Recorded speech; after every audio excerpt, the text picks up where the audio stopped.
Namo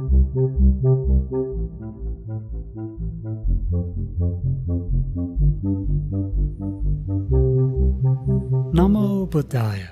Welcome to Monks in the Morning from Colombo Dhamma Friends of Mahamevnawa. I'm so glad that you're joining us, so we can spend time together now as Kalyanamitta, good spiritual friends. It's so important to have friends like all of you, so we can encourage each other to be the best people we can be by following the Supreme Buddha's teachings. Today, we'll learn a new simile taught by the Supreme Buddha about different kinds of speech that people use. The first kind of speech is like dung.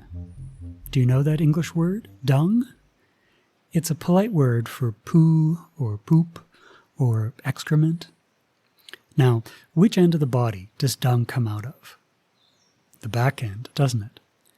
Well, the Supreme Buddha is going to explain how for some people, their speech is like what normally comes out of our back ends. He'll also teach us about speech that's like flowers and speech that's like honey. Now let's go for refuge and take the 5 precepts.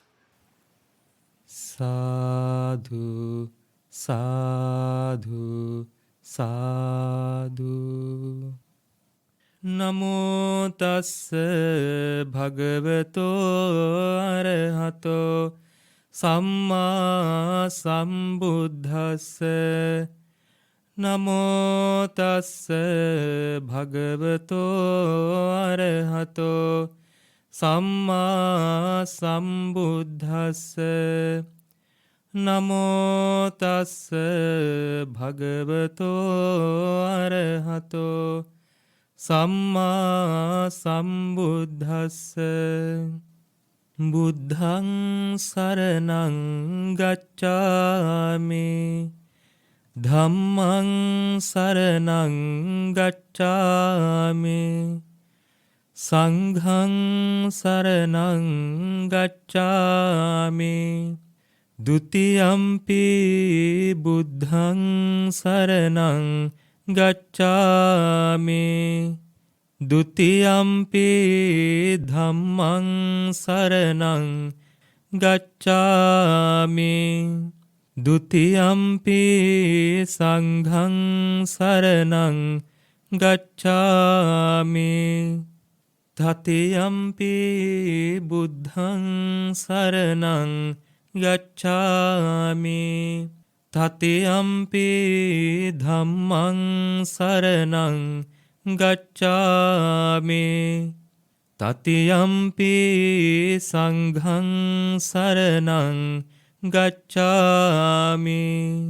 Sadhu, sadhu, sadhu. Say after me. I observe the precept of abstaining from killing beings. I observe the precept of abstaining from stealing. I observe the precept of abstaining from sexual misconduct. I observe the precept of abstaining from telling lies. I observe the precept of abstaining from taking intoxicating drinks and drugs with the refuge of the Noble Triple Gem. I observe these precepts for happiness in this life, for rebirth in heaven, to escape from the sufferings of samsara.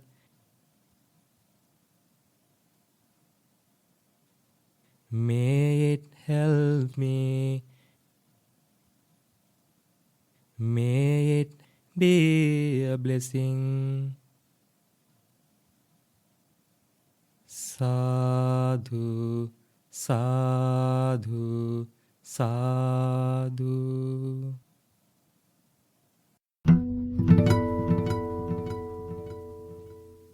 Namo tassa bhagavato arahato samma sambuddhassa. Homage to the Blessed One, the Worthy One, the Supremely Enlightened One. Sadhu, sadhu, sadhu. Namo Buddhaya. Dear children, there are various kinds of people in this world. Buddha has explained the variation of human beings in many ways. Some people were explained with taking similes to compare the nature of human beings. So, today we are going to learn about three kinds of people with three similes, children. So when you learn things from similes, from an example, it will be very easy for you to apply these teachings. Very fast you will understand the meaning of the Buddha's message. So now see what's the Buddha's message for today, especially for y'all. Bhikkhus, Buddha preach for the bhikkhus. Bhikkhus, or monks, there are these three kinds of persons found in the world. What three? One whose speech is like a dung. Whose speech is like dung. The second person is the one whose speech is like flowers. So now try to understand the Buddha's message today. And the other one is whose speech is like honey. Now which one you prefer, children? Speech like dung, or whose speech like flowers, or whose speech like honey? Obviously you would prefer to be known as a person who has a speech like honey. So some children's speech is like a dung, like excrement, that much disgusting. So Buddha preachers explains now how a person's speech can be like a dung. Now listen, children, carefully. What bhikkhus is the person whose speech is like dung, like excrement? Here, if someone is caught for doing something wrong, then when he goes to an assembly, to his relatives, in presence of them, what happens when he is questioned as a witness? This, look, now when a person is questioned as such a person after doing something wrong, when he is being asked, tell what you know. Then when he is being asked if he knows something, he says, no, I do not know. Then for things that he does not know, he will say, yes, I know. Then for the things that he has not seen, he would say, I have seen. For the things that he has seen, he would say, no, I haven't seen. So thus he consciously speaks falsehood for his own downfall of his life. And then he would tell lies for another's end. Because of a friend he might tell lies, or for some trifling worldly end. This is called person whose speech is like a dung. Therefore, children, if you tell lies to cover your bad deeds, and if you lie to cover your friend's bad deeds, And just for jokes, if you tell lies, what happens? That person's speech is like dung. Don't ever behave like excrement. If someone is telling lies, that person is like excrement. Then Buddha preaches, and what is the person whose speech is like flowers? Now let's see the difference. Here, when a person is summoned to a council, to an assembly, to his relatives' presence, to his guild, or to the court, and questioned as a witness thus, "So good man, now tell what you know." Then not knowing, this person says, "I do not know." Or knowing, he says, "I know." Not seeing, he says, "I do not see." Or seeing, he says, "I see." He does not consciously speak falsehood for his own ends, or for another's ends, or for trifling worldly end. This is called person whose speech is like flowers. Children, there was one Paritta in the Buddha's time. His body was very beautiful, but his mouth was filled with worms, full of worms. Why? Just because he has abstained from engaging in sexual misconduct, he has got a beautiful body. But just because he has told lies, his mouth was filled with worms. Even today, children, if you go to the cancer hospital, you can see some people's mouth. They have got cancer in their mouths. They can't talk, they can't eat. Some people, cheeks, there is a hollow in their cheek. Some people, they can't consume food. There's a hollow in the neck. No tongue. Some people, they do not have a tongue. Cancer in a tongue. So why? Why we want to fall in trouble by telling lies? So have a strong determination today. I am not telling lies. Think that not even for a joke that you will tell lies. So understand the danger of telling lies and abstain from telling lies. Understand the value of telling lies, the benefits of telling lies, and tell and speak truth. Then Buddha preaches the third person. And what is the person whose speech is like honey? Now see, this is also something good. Here some person having abandoned harsh speech, abstains from harsh speech.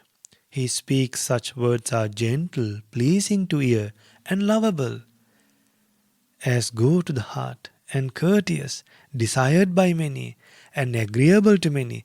This is the person whose speech is like honey. So children, while abstaining from telling lies, don't tell bad words. See, he speaks such words are gentle. Now don't you like when your teachers, parents are using words, addressing you, speaks to you in a lovable way, as go to the heart, and courteous, desired by many. So what do a lot of people expect from you? To talk in a pleasant way, children. Don't use bad words. Give up telling bad words. Don't lose this human life. Don't lose the ability of using pleasant speech. Remember, children, there is harsh speech, and also opposite of harsh speech is speech that is pleasing to others. So today, try not to become like dung. Try to become like flowers. That is, speech is like flowers. Don't tell lies. And also while not telling lies, try to have pleasant speech today and gain lot of merit by practicing good wholesome actions from your verbal actions. So may you have the opportunity to have good verbal actions today and gain lot of merits by talking good things whole day. Namo Buddhaya. Paritta chanting, MahaMangala Sutta, the discourse on blessings. Now we'll get ready to chant the MahaMangala Sutta together. Turn to page 17 in your chanting book. If we follow the advice in this sutta, then surely we will have a happy life now will have a good rebirth in the future, and will one day be able to attain Nibbana. All of that is contained in this sutta. Now let's chant together. Sadhu, sadhu, sadhu. Namo tassa bhagavato arahato samma sambuddhassa. Evaṃ me sutaṃ ekaṃ samayaṃ bhagavā sāvatthiyaṃ viharati jetavane anātha pindikassa ārāme atako aññatara devata abhikkantāya rattiya abhikkantavanna kevala kappaṃ jetavanaṃ obhāsetva yena bhagavā tena upasankami upasankamitva bhagavantaṃ abhivāditva yena bhagavā tena upasankami upasankamitva bhagavantaṃ abhivāditva ekamantaṃ atthāse ekamantaṃ thitako sādevata bhagavantaṃ gāthāya ajjhabhāsi.